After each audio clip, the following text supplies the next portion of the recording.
Good morning. Today we celebrate a turning point in our 8th graders' lives. They've completed our coming of age program, which includes 2 weekend retreats, year-long of coming together, working with a mentor, learning, sharing, reflecting with one another about topics like their values, severance from childhood. Do you remember that one? Spiritual practices, when bad things happen to good people, the purpose of life, their beliefs about what happens after death, and finding ways to speak about their faith and their beliefs. It is not for the spiritually faint of heart. So we applaud them for their commitment to see this through. And in honor of their rite of passage today, I offer these words from Maya Angelou. I am convinced that most people do not grow up. We marry and dare to have children and call that growing up. I think mostly what we do is grow old. We carry accumulation of years in our bodies and on our faces, but generally our real selves, the children inside, are innocent and shy as magnolias. So may we all grow in ways that reach beyond the mere accumulation of years. May we grow in wonder in this place, in connectedness, and in our ability to live and love generously, that we might nurture a more just world.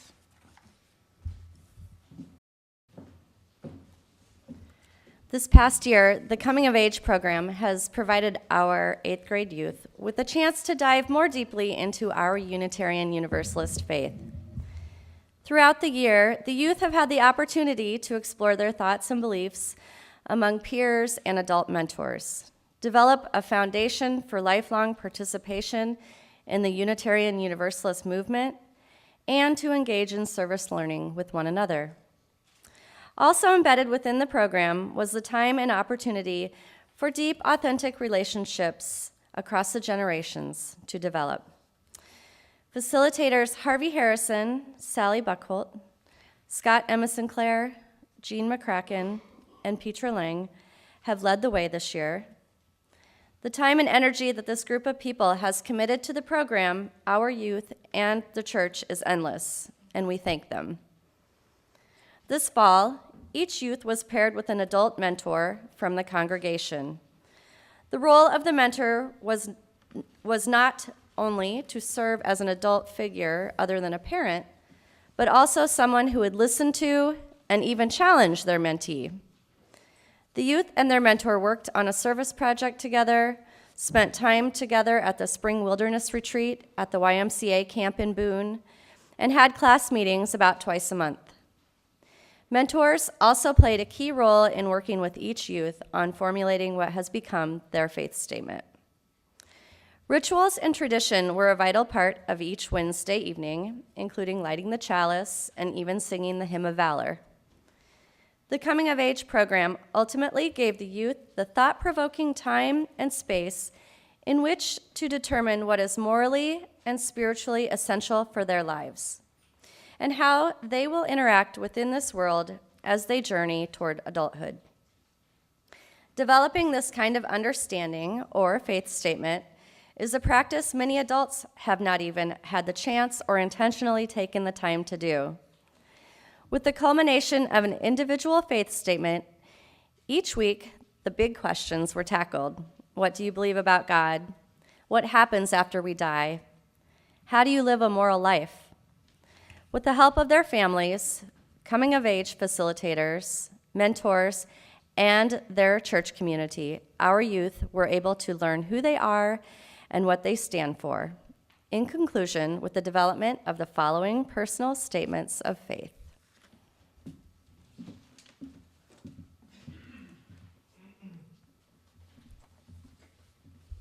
Hello, my name is Marcia Cardy. This year, my coming-of-age mentee was Madeline Eckenbright.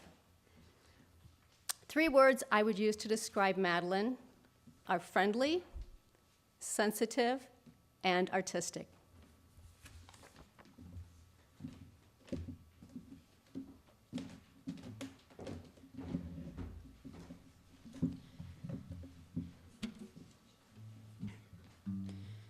When I'm alone, the roaring of the waters send me home.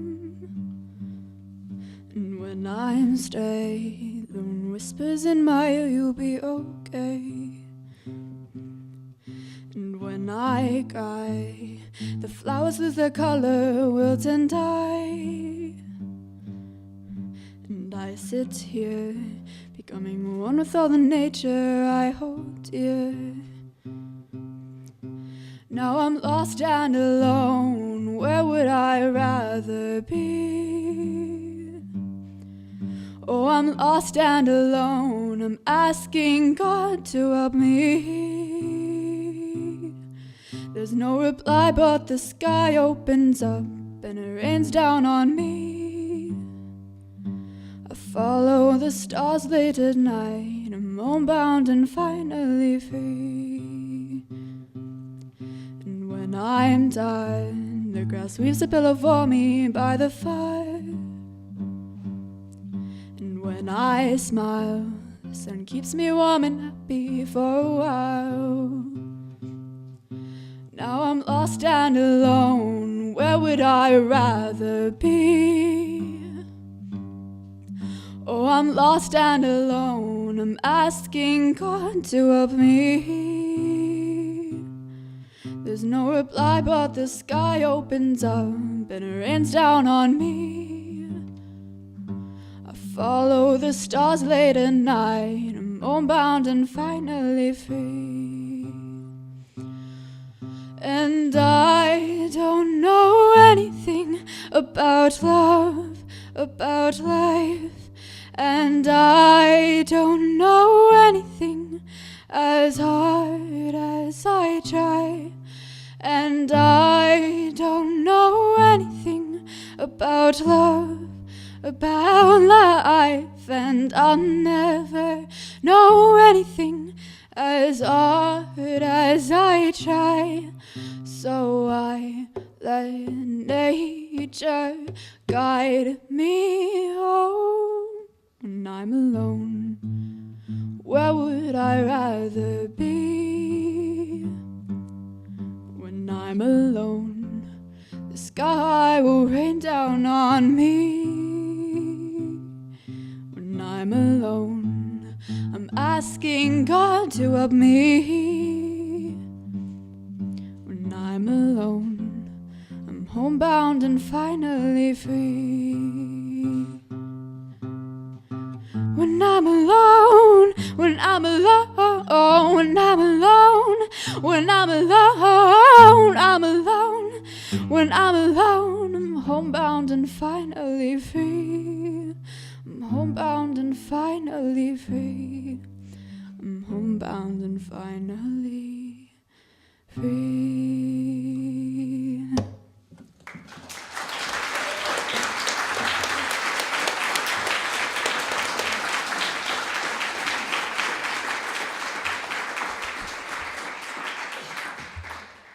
There are billions upon trillions of things that we know of in this world, and yet equally as many questions. I have learned much, yet know little, and it will be that way until the day I die. And so I find the simple pleasures and joys. I ponder and infer, and in a way, that is who I am. And who am I? What do I believe? What do I have faith in? Those are the questions I ask and the questions I am asked. And maybe I will never fully know the answers, but here's what I know now. My core beliefs are in what I love. I do not believe in a God, though I do like to think that somewhere out there is a power that is watching over all of us, creating but not influencing. I feel this power with my music, literature, and with nature. They are my safe spaces, where my mind is at peace and I feel light, able to breathe and fly and simply be. I have three entities, my past, my present, and my future. My past is who I was. My past haunts me and grounds me. My past reminds me of what I have said, what I have done, and who I wish to become. My past is my memories and my emotions. My present is who I am at this very moment, not a millisecond before or a millisecond after. My present is what I say, how I act, and how people perceive me. My future, well, that is unknown. Will my beliefs change? Will I forget who I am right at this very moment? Will I change? I won't know until it happens, I suppose, but I will embrace it with open arms. I believe in my future because it is destined to be. After I die, I do not know if I will have a future. Maybe I will come back as somebody new, with a new past, a new present, a new future. Maybe I will live among the stars, never returning, but being remembered by those who knew me for my past. I do not know, but I am ready for it whenever it comes.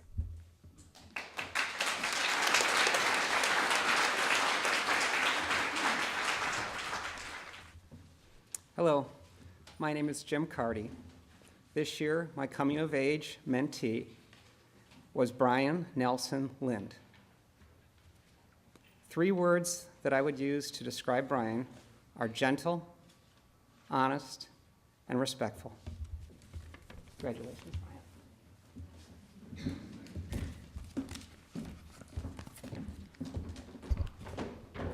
Hello, my name is Brian Nelson Lind. I believe in the idea that when you die, you go to a place called purgatory. While you are there, you are able to reflect on your past lives and communicate with people who are from your last lives. Then, when you are ready, you can become reborn. When you become reborn, you forget all your past lives and start a new one. I believe that admirable traits in a person would be caring and respectful. I would like to become a better communicator and thinker.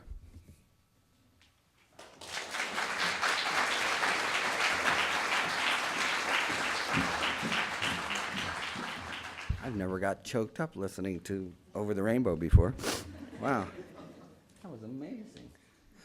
Hello. My name is Mark Metz. This year, my mentee, Elias Jackson. 3 words that I would use to describe Elias are artistic, compassionate, and inspirational.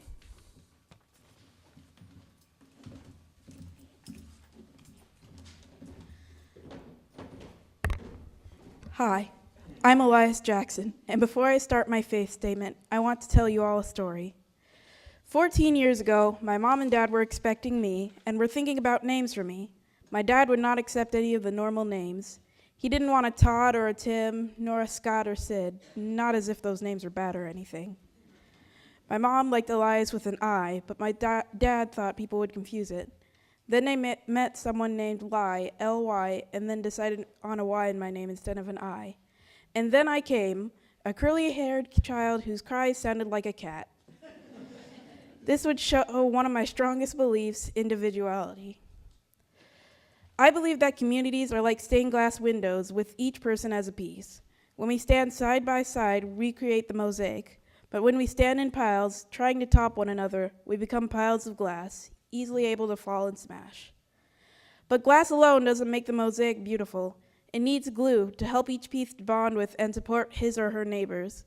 It needs light to show the beauty in every shard. And it needs individuality to show that every piece has its own quirks, whether big or small, red or blue, jagged or smooth, wide or thin. These help form society into a beautiful place. 2 of the questions asked in the COA program were, why do bad things happen? And where does evil come from?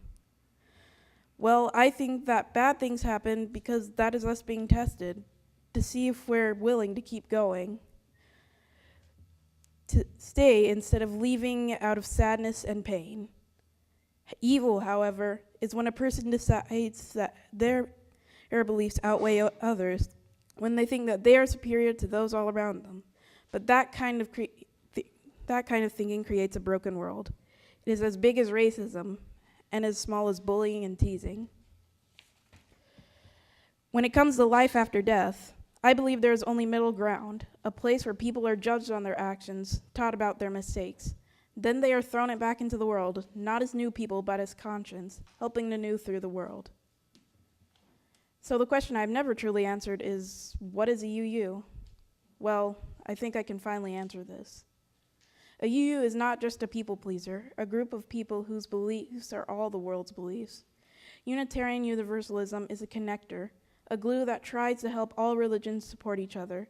It brings the good and light out of all it reaches, and it shows the good of every religion's individualities. UU is the religion that represents the mosaic start, and all of us have the ability to help complete it.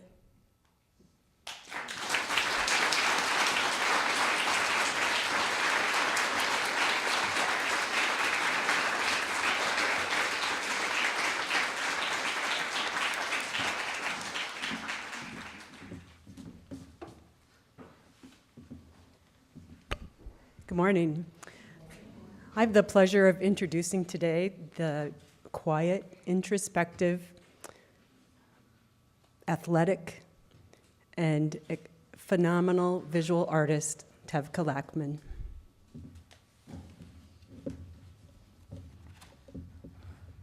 I want to live my life without expectation of rewards or punishment after death.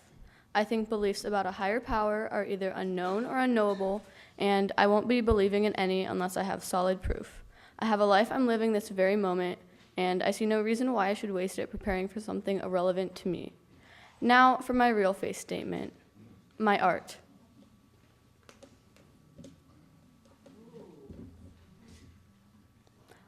My painting shows a girl surrounded by different aspects of the world and universe.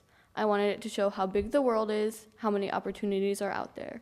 I also think people should spend time in nature, which is obviously incorporated into my artwork. The world is a big place. I want to live my life to the fullest and take advantage of every moment.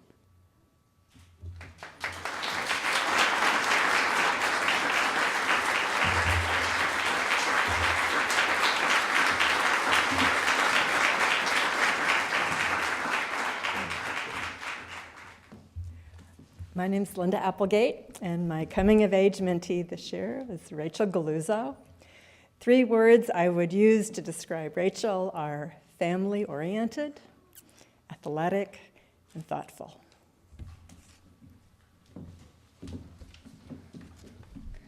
I believe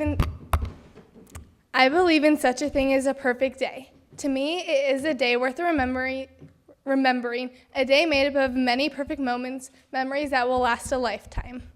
A perfect day would be spent with the ones you love, whether they are friends or family, because, after all, they are really the ones that make the day special.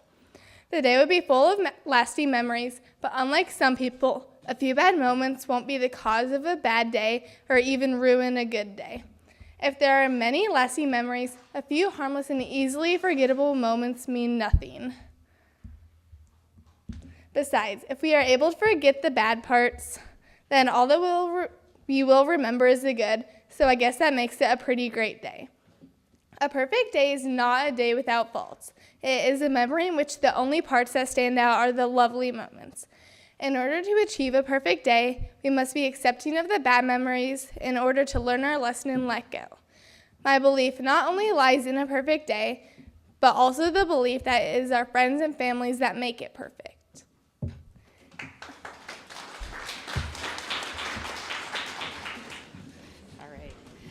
I'm Judy Haver, and I have had the pleasure of being Risa Vandergrift's mentor this coming-of-age class. I found her to be quite intelligent, very confident, and a gracious person.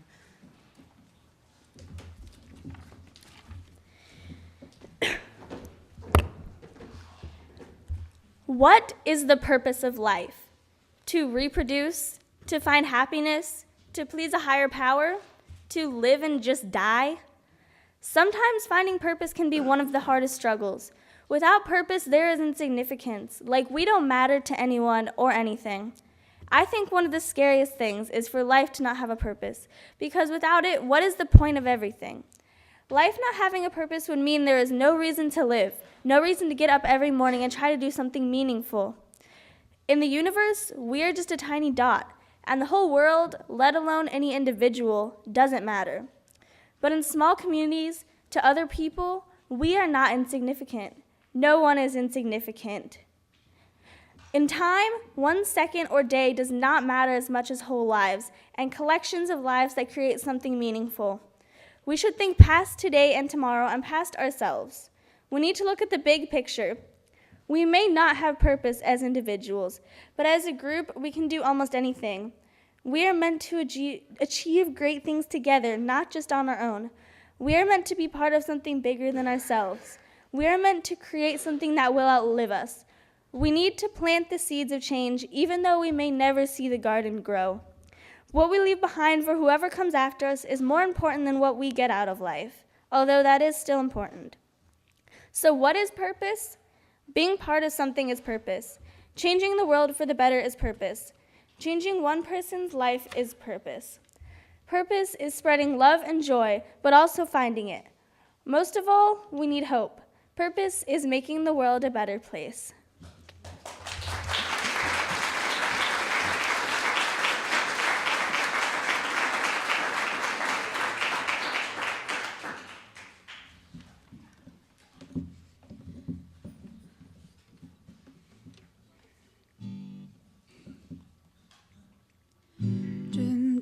Of acid tears, may the darkness take away all your fears. Or better still, own a blanket of air. Stare with lingering breaths of air. The call of spirits you hallucinate. As you scream, yeah, as you scream, they duplicate with dreams of seeing the morning sun. Good night, my special sleeping one. Oh, little baby, let me sing a lullaby. Fall into the trance right between death and life. This eternal hell's a monstrous beast. So good night, my sweet child, may it just be of peace. You're walking on sunshine, but you wake up alone and terrified. So on your knees, I hear you bleed. If you're out there, help God, please. I wanna save you, but I don't know how. So my sleeping child, good night for now. Oh, little baby, let me sing a lullaby. Fall into the trance right between death and life. This eternal hell's a monstrous beast. So good night, my sweet child, may it just be of peace. I know you're terrified of what's hiding inside. You're stuck inside this cave. Is there any other way? I know you're terrified of what's hiding inside. You're stuck inside this cave. Is there any other way? Oh, little baby, let me sing a lullaby. Fall into the trance between death and life. This eternal hell's a monstrous beast. So good night, my sweet child, may it just be of peace. Oh, little baby, please, let me sing a lullaby. Fall into the trance right between death and life. This eternal hell's a monstrous beast. So good night, my sweet child, please be of peace. Whoa, whoa, whoa,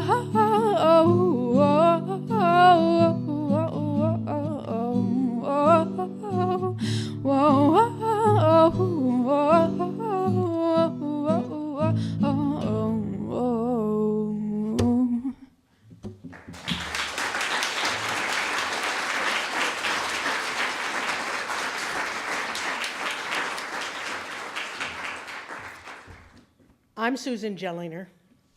I'm limited to 3 words, I'm told, to describe Sophie Clark. She's social. She's a catalyst, and she honors story.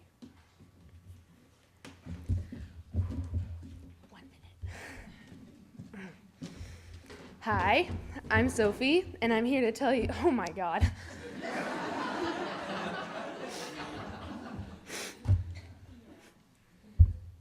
Okay. Okay, why did I wear makeup today? Okay, stop looking at me, Mom.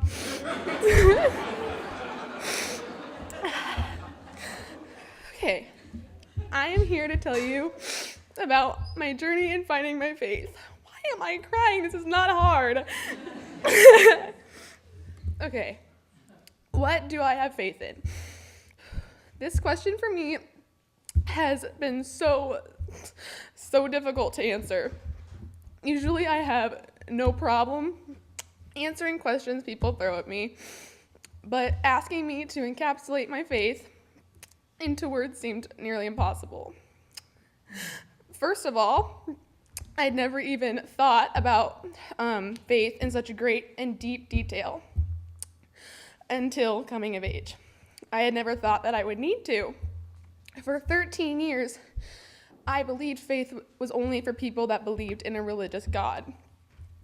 I didn't know faith found its way into everybody's life, even in the smallest ways. Even if I had known faith was for everyone sooner, I still would have said, oh no, how am I going to do this? Considering I don't have faith surrounded or based on a higher power, it took me a while to even begin to think about how I would define my faith. But I am so thankful that I was exposed to this environment that forced me to consider this new aspect of myself.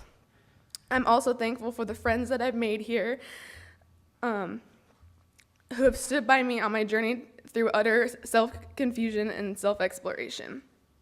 I have come to the conclusion that my faith is defined by the people I choose to surround myself with. I have faith that they will support me in my decisions and will help me and guide me through my years as a youth and adult. I have faith in my friends, my mom, my stepdad, my sister, my grandparents, and so many more. I have faith in them because I know that they love me. The people in my life ground me when I'm slipping away, and they hold fast until both my feet are firmly on the ground again because they love me. But I don't just have faith that they will love me when I'm being good or I'm being kind. I know they will still love me when I've told a lie, or I'm being mean to my sister, or when I've talked too loud in the frozen food section of Hy-Vee. That has happened. The people I love are family, blood or not, because I have faith in them and they have faith in me. I choose the wonderful, lovely, amazing, kind, funny, and loving people I surround myself with, and they give me faith.